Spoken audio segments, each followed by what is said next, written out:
is your office? Well, this is my office. It was our garage when we first built the house. Yes, definitely. Really? And then when I came home from the governor's mansion, we put a brick floor in and sealed up where the cars come in. So this is where I write all my books and where I run the Carter Center. And Scene of the crime, right there. the scene of a crime right over there. And I have a fairly good collection of books that I'm constantly changing. That's impressive. That's really good. I mean, I'm very impressed by that. Do you multitask? Yes, I get up quite early, like my father did, and like I've done all my life, about 5 o'clock, and I come in here and I answer my urgent email, and I read the news media. I read the New York Times and Washington Post, and read Haaretz and Jerusalem Post from Israel. You do? Yep. And then I work on a book or whatever I'm writing, on an op-ed piece or a magazine article. And when I get tired of that, then I go out in my shop and I either build furniture or paint pictures. I didn't think you had it in you, and I mean that. And so since I've been home, I've made about 100 pieces of furniture.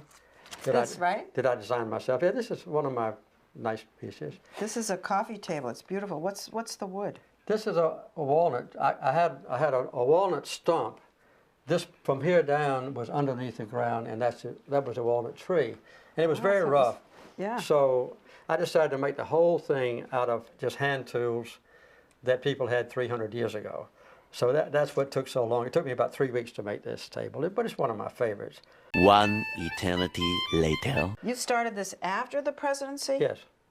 Well, I made furniture before I was president, but I really began to work assiduously, learning how to do the finer work in woodworking after I was president. You know, I'm thinking Winston Churchill. I'm thinking some Ted Kennedy. There were people who were in office and turned to art and painting. Yes. Where does that come from? Do you understand? Well, I do it just because it relaxes me. It lets me think about something different from what I've been concerned about, like how to write a book, or how to finish a book, or how to work on the Carter Center's problems, or what Relax, dude. to do about the Middle East peace process or healthcare in Africa. And it's like a complete different life when I walk out of here and get in my wood shop, which I also use as a painting studio. And so I either make furniture or paint pictures. And about 50 of my paintings, I would say the best ones, are in the Carter Center now. And these are kind of spillover paintings that I have here. This back here? Yes. These are yours? Yes. It's little Grandma Moses in the middle there.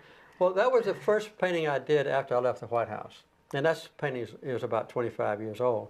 It's the interior of a mountain cabin that we have up in North Georgia. What style would you call that? I don't know. Well, Grandma Moses. I'd say primitive Jimmy Carter style or something like that. You'll always be a part of me.